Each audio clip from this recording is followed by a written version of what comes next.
راجپوتانے کے کسی گاؤں سے وہ نکلے اور گھاگس گاؤں کے اندر وہ پہنچ گئے۔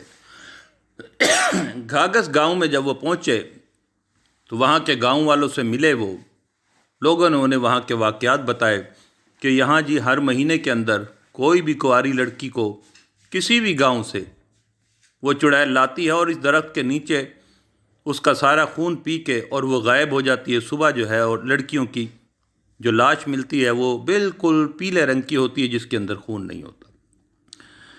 بابا نے کہا کہ اچھا، میں اس گاؤں کے اندر قیام کروں گا۔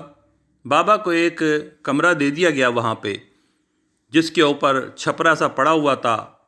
بہرحال ان کی چرپائی وہاں ڈال دی گئی۔ اس درخت سے کچھ فاصلے کے اوپر ان کو وہ رہائش دی گئی۔ بابا نے کہا کہ میں اللہ کا کلام یہاں پڑھتا رہوں گا انشاءاللہ تعالی، لیکن مجھے لگتا یہ ہے کہ جس رات وہ کسی لڑکی کو لے کے آتی اور خون پیتی ہے، وہ اسی درخت کے اوپر رہتی ہے اور اسی رات وہ قابو آ سکتی ہے، ورنہ اس طرح پتہ لگانا مشکل ہے کہ وہ کہاں کہاں جاتی ہے، کیا کرتی ہے۔ خیر، بابا کو وہاں جگہ دے دی گئی اور بابا نے خاص طور پر اس گاؤں میں کہا کہ بھائی جو کنواری لڑکیاں ہیں وہ مغرب کے بعد بالکل کوئی بچی باہر نہ نکلے، ورنہ یہ واردات اس گاؤں کے اندر دوبارہ ہو سکتی ہے۔ یہ بات سب نے سنی بابا کی، اور بابا کو بڑا عزت اور احترام دیا گیا۔ بابا جو تھے اپنی عبادت میں مشغول رہتے تھے۔ 2 دن کے بعد ہی تقریباً وہاں پہ کوہرام مچ گیا۔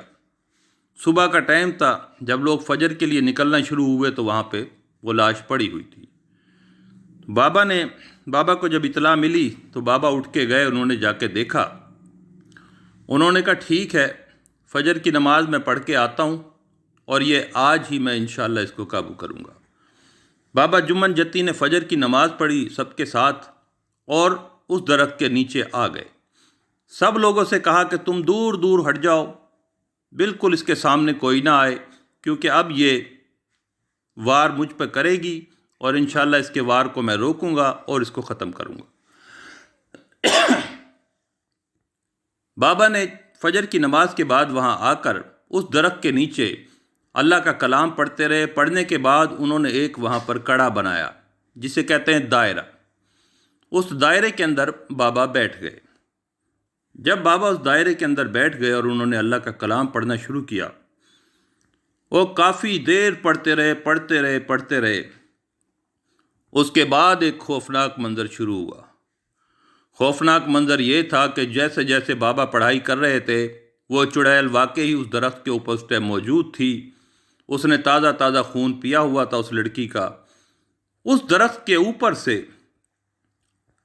لمبے پیر جو ہیں، جسم لمبا ہونا شروع ہوا درخت کے اوپر سے، اور صرف وہ پیر ایسے لمبے ہوتے نیچے آ رہے تھے، اور وہ پیر واقعی میں الٹے پیر تھے، جسے ہمارے ہاں پچھل پیری کہا جاتا ہے۔ بابا اس منظر کو دیکھ رہے تھے۔ وہ پیر جب نیچے پہنچ گئے، اس کے بعد سے ایک دم سے درخت کی شاخیں ہلی اور وہ چڑیل بابا کے بالکل سامنے آ کے کھڑی ہو گئی۔ اس کا قد جو ہے تقریباً اس درخت کے برابر وہ قد تھا۔ تقریباً اس درخت کا جو سائز تھا وہ کافی لمبا بھی تھا اور پھیلاوے میں بھی تھا، لیکن وہ بہت لمبے قد کی چڑیل تھی، اور اس کے بال جو تھے وہ اتنے نیچے لٹک رہے تھے کہ اس کے گھٹنوں سے بھی نیچے لٹک رہے تھے، اور اس کا چہرہ اتنا خوفناک تھا۔ بڑی بڑی اس کی آنکھیں، لال رنگ کی آنکھیں، اور اس کے دانت اتنے خون سے بھرے ہوئے اس کے دانت تھے، اور عجیب اس کے کان تھے جو تقریباً اس کے کندھوں تک اس کے کان لٹک رہے تھے۔ یہ منظر جب بابا نے دیکھا تو بابا کیونکہ اللہ والے تھے، انہیں کوئی ڈر خوف نہیں تھا۔ اس نے آتے ہی کہا، اس نے کہا جمن تو چلا جا یہاں سے، یہاں بہت سارے آئے مجھے قابو کرنے، مجھے مارنے، لیکن میں کسی کے قابو نہیں آئی، میں نے سب کو مار دیا ہے، لہٰذا تو چلا جا یہاں سے، اگر تو نہیں جائے گا تو میں تجھے مار دوں گی۔ بابا نے اس کی طرف دیکھا، وہ بالکل خوف نہیں کھائے نہ ڈرے۔ انہوں نے کہا تو آج میرے قابو آ گئی ہے اور اب تو مجھ سے بچ کے نہیں جائے گی۔ تو نے جو ظلم کر رکھا ہے، جو خون کا بازار تو نے گرم کر رکھا ہے، اس کو آج تیری موت کے اوپر ختم ہونا پڑے گا۔ خیر اس نے، وہ تھی کوئی بہت ہی خوفناک قسم کی چڑیل تھی، اس نے ایک دم سے بابا کے اوپر اپنے دونوں ہاتھوں سے آگ کا وار کیا۔ آگ کے شعلے ایک دم بابا کی طرف پھینکے، جس کی چمک اتنی خوفناک تھی کہ ارد گرد کے جو دور دراز لوگ بیٹھے دیکھ رہے تھے، وہ خوف کے مارے انہوں نے آنکھیں بند کر لی اور بہت سارے چھپ گئے۔ لیکن وہ آگ کے شعلے اس دائرے کی رینج کے اندر نہ آ سکے، کیونکہ وہاں پہ اللہ کے کلام کی طاقت چل رہی تھی۔ وہ آگ کے شعلے ٹکرائے اور واپس جا کے اس کے چڑیل کے ایک دم جسم پہ لگے تو ایک دم اس نے چیخیں مار دی۔ اس نے ایک دم خوفناک قسم کی چیخیں ماری، جس سے جناب پورا گاؤں دہل گیا۔ ماموں بتاتے ہیں جب اس کا وار واپس گیا تو وہ چڑیل ایک دم گھبرا گئی۔ اس نے کہا یہ کوئی بہت ہی طاقتور قسم کا بابا آیا ہے۔ اس نے پھر اچانک سے اپنے ہاتھ سے بہت ہی خطرناک قسم کے سانپ اور بچھو ایک دم سے اٹھا کے بابا کی طرف پھینکے، اور وہ سانپ اور بچھو سارے ارد گرد اس دائرے کے اکٹھے ہو گئے، اور اس کے بعد وہ بھی دائرے میں داخل نہ ہو سکے، اور وہ واپس اسی چڑیل کی طرف جب گئے تو چڑیل انہی جانوروں سے جو اس نے پھینکے تھے ان سے خوف کھانا شروع کر دیا۔ چڑیل جو تھی گھبرا چکی تھی، کیونکہ وہ 2 وار کر چکی تھی۔ اس کے بعد اس نے ایک لمبا نیزہ سا نکالا جس کے اندر سے آگ نکل رہی تھی۔ اس نے کہا جمن یہ وہ وار ہے جس سے تو بالکل نہیں بچ سکے گا۔ اس نے وہ نیزہ پوری طاقت سے بابا جمن جتی کی طرف پھینکا، لیکن وہ جیسے ہی نیزہ پھینکا بالکل اسی دائرے کے اوپر آ کے وہ نیزہ وہیں پر ہوا میں معلق ہو گیا۔ بابا جمن جتی نے دیکھا، انہوں نے کہا تو اپنے وار کر چکی، اب میرا وار دیکھ۔ بابا جمن جتی کے ہاتھ میں جو لکڑی تھی، لاٹھی تھی، نوک والی لاٹھی تھی، انہوں نے اس کے اوپر اللہ کا کلام پڑھا اور پوری طاقت سے اس چڑیل کی طرف مارا۔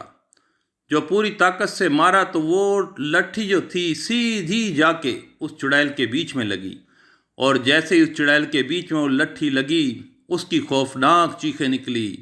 اس کی ایسی چیخیں تھی کہ برداشت نہیں ہو پا رہی تھی، اور اس کے بعد ایک دم سے اس کے جسم کے اندر آگ لگ گئی، اور وہ آگ اتنی خوفناک تھی، باقاعدہ اس کا جسم جلتا ہوا محسوس ہو رہا تھا، اور اس کی چیخیں ایسی تھی، ہائے میں مر گئی، ہائے میں مر گئی، جمن مجھے چھوڑ دے، مجھے معاف کر دے، میں کبھی نہیں آؤں گی، یہ کہتے کہتے کہتے اور اس کا پورے جسم کے اندر آگ لگ گئی، اور پورا گاؤں دیکھ رہا تھا، اور وہ آگ کے شعلے اتنے تھے کہ ان شعلوں سے وہ برگد کا درخت جو تھا وہ بری طرح جل گیا، اور جل کر وہ درخت بھی وہاں پر خاک ہو گیا۔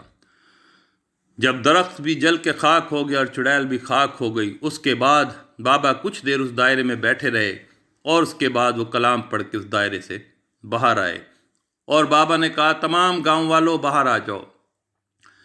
سب لوگ باہر آ گئے اور بابا کے ارد گرد جمع ہو گئے۔ انہوں نے کہا اب ڈرنے کی ضرورت نہیں ہے، یہ چڑیل اللہ کے حکم سے ہمیشہ ہمیشہ کے لیے اپنے انجام کو پہنچ گئی ہے، اور انشاءاللہ اس کے بعد کبھی ایسا واقعہ نہیں ہوگا۔ تو دوستو یہ واقعہ جو میرے ماموں نے مجھے سنایا تھا، ہم نے سنا تھا، وہ بہت علم والے آدمی تھے ہمارے ماموں، اور وہ اپنے واقعات بیان کرتے رہتے تھے۔ تو دوستو مجھے امید ہے انشاءاللہ یہ واقعہ آپ کو پسند آئے گا۔ اگر پسند آئے تو پلیز میرے چینل کو لائک کریں، دوستوں کو شیئر کریں، اور چینل کو سبسکرائب کر لیں۔ انشاءاللہ آپ دیکھیں گے آپ کو بہت اچھی اچھی کہانیاں سننے کو ملیں گی۔ تو نیکسٹ ویڈیو تک کے لیے انجم عطا کو اجازت دیں۔ السلام علیکم۔